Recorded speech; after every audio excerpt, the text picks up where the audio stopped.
Hey, how's it going today? It's Friday already, and we would be taking a look at a number of press releases, and perhaps we can finalize with the grant available, something that I have found out about yesterday.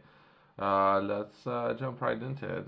First, press release that would be thousands of farms. Businesses receive payments from RPA. Let's try to understand what's happening.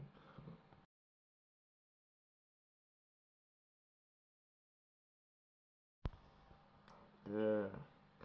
The Rural Payment Agency (RPA) has confirmed that 97% of farmers have received their final BPS payment in the first few days of the payment window. Any of you who are working as a farmers, I was trying to understand briefly of the process, how and the process. Perhaps I think there's a part of where you would need to register with this agency, and from there, perhaps they would need to check some paperwork, and from there, you can start receiving payments, I guess. This article was published in the beginning of this month. Let's try to understand this opportunity and everything what's happening. I have my own research that I have done. Perhaps I can touch on that as we go. Rural Payment Agency (RPA) has confirmed today, Monday, 4th of December, that 97% of farmers have received their final BPS payments in the first few days of the payment window. The announcement means that a further 525 million has now been released into the rural economy, building on the advance payments made in August this year. So far, over 91,000 applications has claimed have been complete across the basic payment scheme, countryside stewardship, revenue and environmental stewardship schemes. These payments support farmers to run profitable and productive business while delivering environmental outcomes in the range of habitats. 70 million under the environmental stewardship scheme will be issued in the next few days. We have acted on feedback to support farmers improve their cash flow by releasing sustainable farming incentives, SPAs payments early. Farmers who have live sustainable farming incentives 2023 agreement before the end of the year will receive an accelerated payments worth 25% of the annual value of their agreement in the first month of their agreement, helping with cash flow and ensuring SPI works for farm businesses. Around 850 farmers, those agreements start in October and November, have now received their early payments, with the total 2.8 million paid, and over those who have agreements started in 1st of December are set to receive their payments in the coming days. If it's not, I think it's just limited to UK. And if it's perhaps worth reaching out to some of those organizations, and if it's something that you yourself you're not currently operating farm or working with the animals, perhaps you yourself might be interested in understanding the processes. Since there is an increase of around, I don't know, 5 or 10% of farm businesses within UK, or perhaps there's incentives to increase that when it comes to or some of the production of the farm. So they're looking to increase, and they're offering a lot of incentives. What's myself, I'm trying to was trying to understand the process. I think you would need to register first, and there will be a lot of incentives there. So there is eligibility criteria, right? All eligible farmers should receive the CS and EC and final BPS 2023 payments before the end of the payment window on 30 June to 2024. We are working hard to complete our checks and pay the reminder as promptly as possible, but some claims can take longer to complete.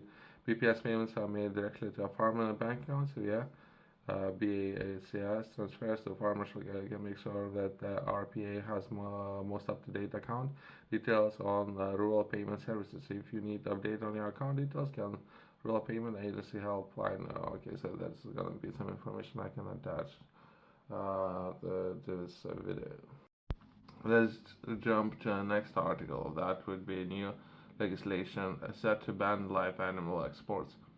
Let's try to understand this one. Exports of livestock for slaughter after fattening will be banned under new legislation, and it was published beginning of this month.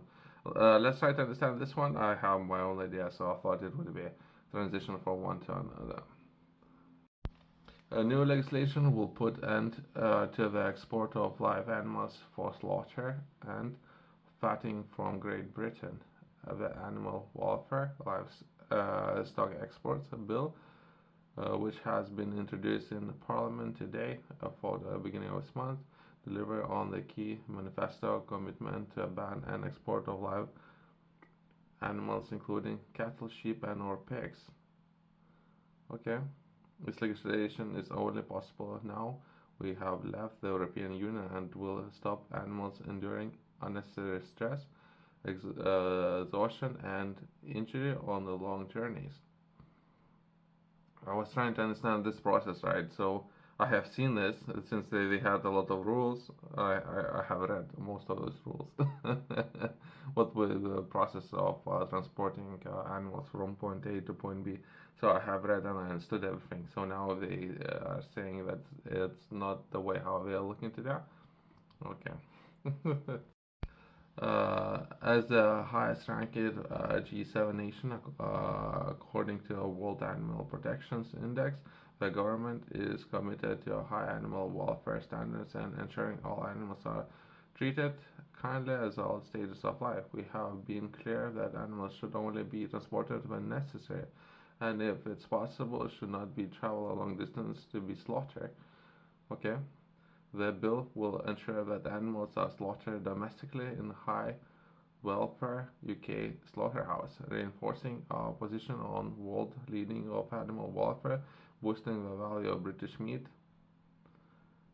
Okay, I think I see what they're actually doing and grow the economy. Right. So I think they're doing completely different things, right? It's not necessarily good, it's not necessarily bad, I guess. It's completely different things what they're actually doing. A lot of parts in the world there is a middle class expanding. So people that would be someone who came up with these terms, right? Middle class, and the middle household income is expanding, right? So this is where everything starts, right? So once that starts to expand, more people would potentially within those families would eat, or the dietary choices might include cattle, sheep, and or pigs. So this is where target people who are increasing. So the demand is increasing, right? So once we acknowledge that, and not necessarily within UK, other parts of the world, including some of those developing countries, including China, and the expanding of middle class, right? So that once that's been expanded, there's an increase of demand, and since there's increase of demand, including UK, it seems like there's increase, perhaps 5 to 10% increase of demand. How this demand would be fulfilled, right? If they can, they would like to outsource that. So China themselves, if they can, because there's a lot of uh, diseases and everything, they not necessarily want to grow all those animals domestically. So they had invested a lot in developing Latin America countries, and where they could potentially grow a lot of those animals to fulfill the need of middle class expansion. And with some of those trade agreements that I have covered already, that would be improvement and or UK entering in those trade agreements potentially for some of those things like a battery technology and engineering, right? But once they enter in those agreements for that, we're not necessarily interested in perhaps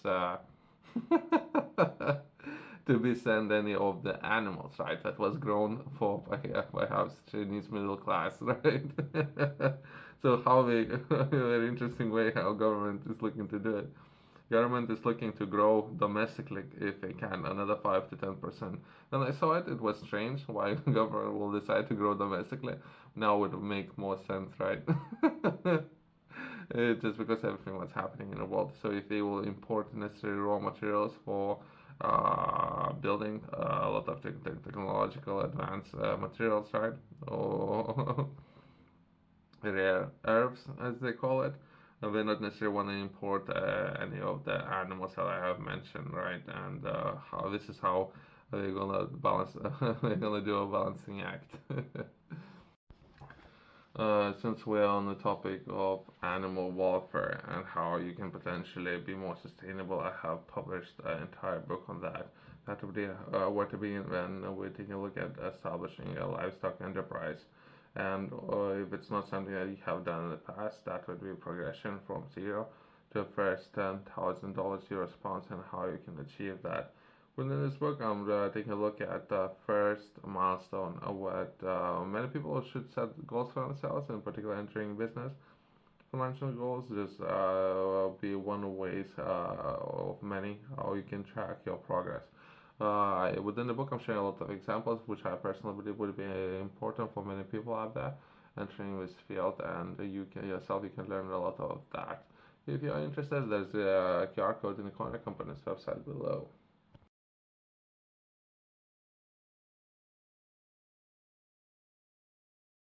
Just to finalize this article, live exports in other specific circumstances, for example, for breeding and or competitions, will still be allowed, providing animals are transported in line with legal requirements aimed at protecting their welfare. The bill is just one part of wider government's efforts to enhance our existing world-leading standards. For farm animals, we have introduced new statutory welfare codes for pigs, laying hens, and meat chickens, ban the use of conventional battery cages for laying hens, and made CCTV mandatory in slaughterhouses. Since publishing an action plan for animal welfare in 2021, we have brought the new laws to recognize animal sentience, introduced tougher penalties for animal cruelty offenses, backed a ban on glue traps, introduced legislations on compulsory cat with microchipping, and brought the ivory ban into force and announced an extension of to cover other ivory bearing species. So that's just a brief. So perhaps there's some more information there if you something that you yourself interested in. It's good that government is doing something. Thanks for watching. I'll see you next one.